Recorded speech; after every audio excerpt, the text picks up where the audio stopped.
भूगोल बिगड़ जाता है, इसलिए इतिहास भूलना चेक करा तुम्ही. तुमच्यात काही तारखा पाठ एक चेक करा. 1829 सतीबंदी कायदा. 1829 सतीबंदी कायदा म्हणजे काय? एखादा स्त्रीचा पती वारला तर त्या स्त्रीला जिवंत जाळलं जायचं. तो कायदा बंद केला 200 वर्षापूर्वी लॉर्ड विल्यम बेंटिक यांनी. येसा ना याचा अर्थ इंग्रज आणि भारतामध्ये चांगलं झालं की वाईट झालं?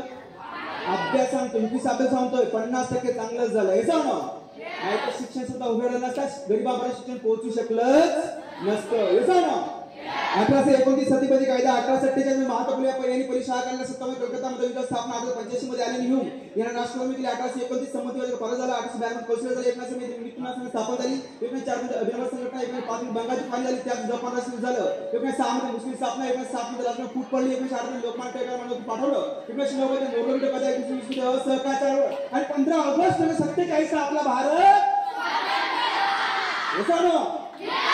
थँक्यू व्हेरी मच मित्रांनो.